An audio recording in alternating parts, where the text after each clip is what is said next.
If you're a photographer, you might have realized that improving your craft can be very difficult, time-consuming, and sometimes even frustrating. But it does not have to be like that, because at a cost of only $5, these little photo books are literal cheat codes to boosting your photography. So let me tell you what it takes to make these and why they are so great. Before being able to print a book filled with your photography, you obviously need a bunch of photographs. In my books, I try to include at least 20 of them. All of them with a coherent vibe and harmonizing color scheme. So creating a bunch of these books will really teach you how to create photo series. And if that doesn't sound like a challenge to you, try to shoot 20 book-worthy photographs in a day, like I did with this book here 2 years ago in the Alps. But let's say you have selected 20 photographs to include in your book.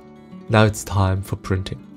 And although digital means of distributing your photography are becoming more and more important, it is still a very valuable skill to be able to print your own work.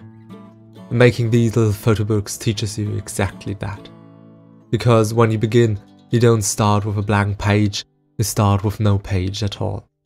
So the first step is to define what that empty page, that empty book looks like.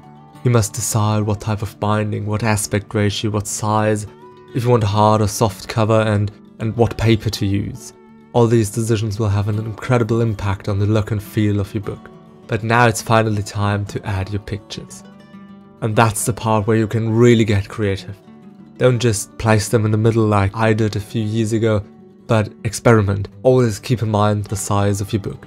Some layouts might not work on smaller formats. However, after you've finished your layout, it's time to order your book, and a few days later, you'll be able to hold it in your own hands, having learned quite a lot about printing and layout. But that's not all, because after having printed the book, you have a choice.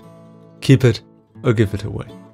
Giving it away as a present is a great way to get feedback and critique from other people that may not be involved in photography as much as you are, and by that giving you a whole new perspective. Or maybe you want to keep your book.